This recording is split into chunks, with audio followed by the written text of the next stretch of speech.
Saigon, South Vietnam, late in 1969.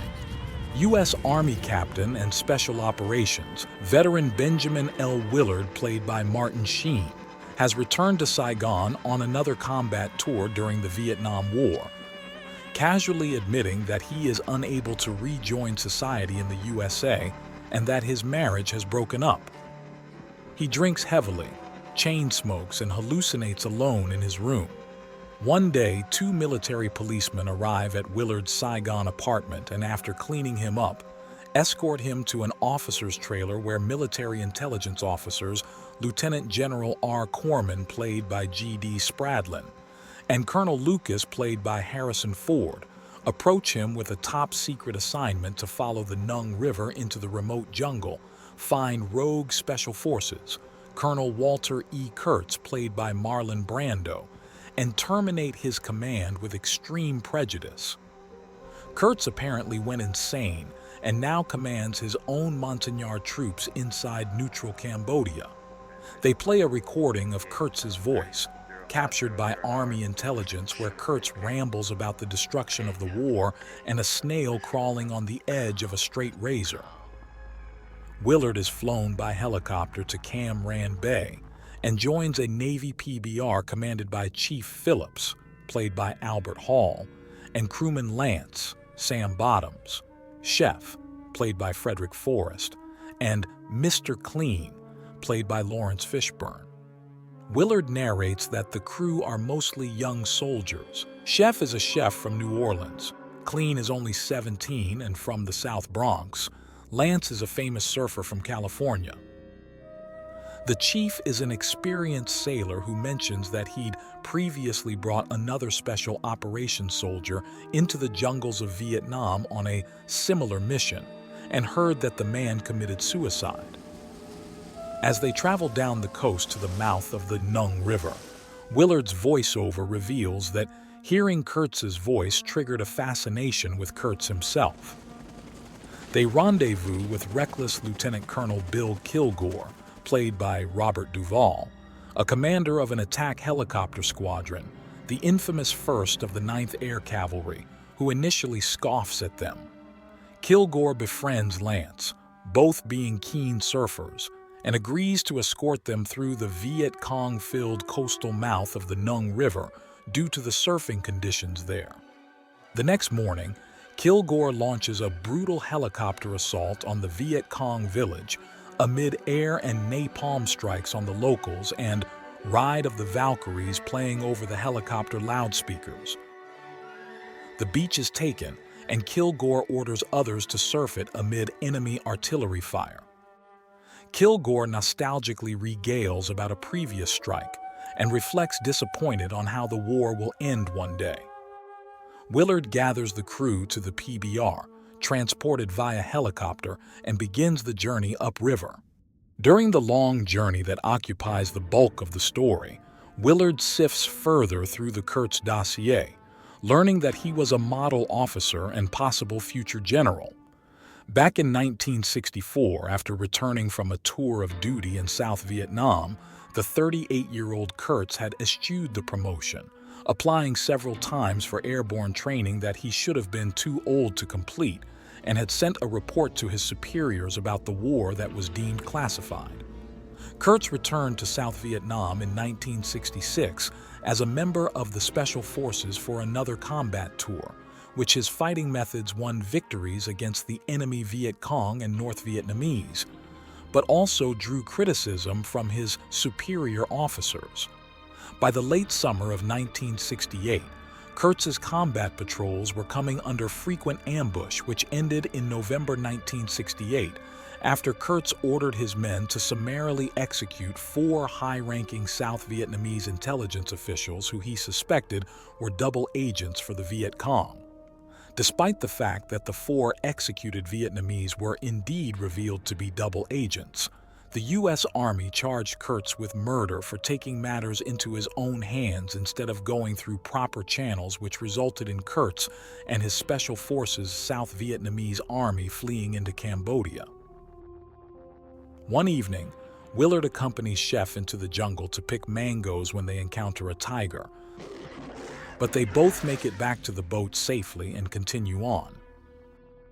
Willard sees the tiger encounter and Chef's near hysterical panic as a stern reminder of the rule to never leave the boat.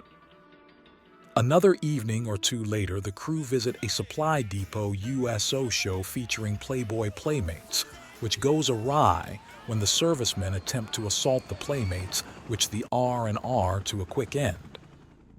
Sometime later, the crew inspect a civilian sampan for weapons, but the strung-out Mr. Clean panics and opens fire, prompting Lance to open fire on the innocent Vietnamese family as well.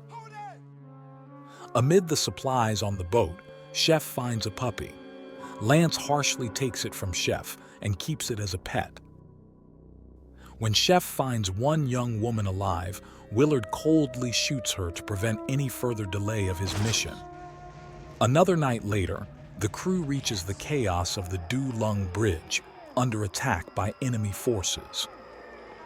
Willard also sees the lost side of the war, burned out, stoned soldiers fighting a battle they are losing to keep the bridge open.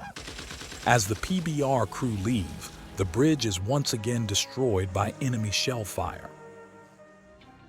As the boat continues up the river, Willard learns from another dossier brought to him by a courier that the missing commanding officer, Captain Colby, played by Scott Glenn, was sent on an earlier mission to kill Kurtz.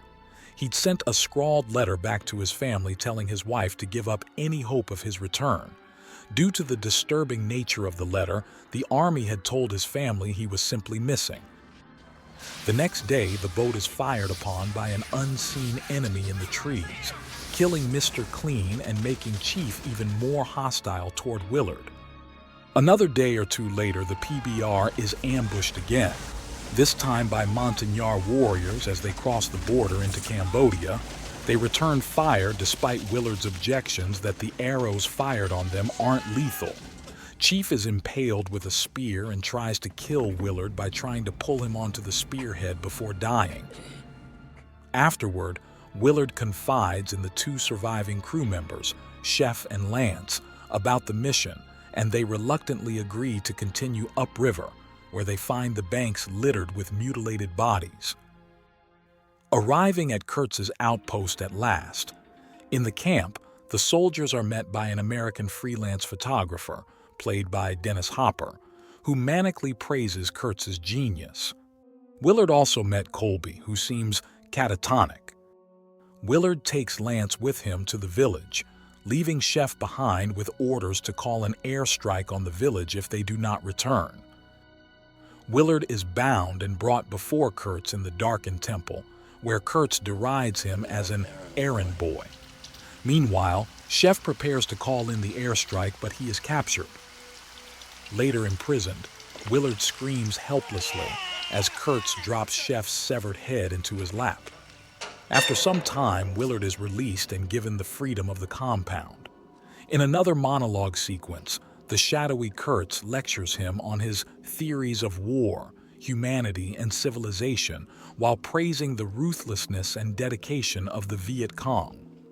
Kurtz had reached his breaking point some years before when he led a mission to inoculate the children of a small village for polio. Soon after completing that mission, Kurtz's unit was called back by one of the villagers where he found that the Viet Cong had come and hacked off every child's arm that had been injected with the vaccine. Kurtz morbidly admires the vicious dedication of the Viet Cong and the will they had to foil the efforts of his unit to help the villagers. Kurtz believed that if he'd had a large legion of men who would go to such extremes that he could end the war itself. That night, as the villagers ceremonially slaughter a water buffalo, Willard enters Kurtz's chamber as Kurtz is making a tape recording and attacks him with a machete. Lying mortally wounded on the ground, Kurtz whispers his final words, the horror, before dying. Willard discovers substantial typed work of Kurtz's writings and takes it with him before exiting. Willard descends the stairs from Kurtz's chamber and drops his weapon. The villagers do likewise and allow Willard to take the near catatonic Lance by the hand and lead him to the boat. The two of them ride away in the PBR downstream to find help and safety as the Army tries to reach them on the shortwave radio. Willard turns off the radio. As Willard drives the boat away into the dark of the night jungle and in the pouring rain, the last words of Kurtz's "the horror," echo in his mind.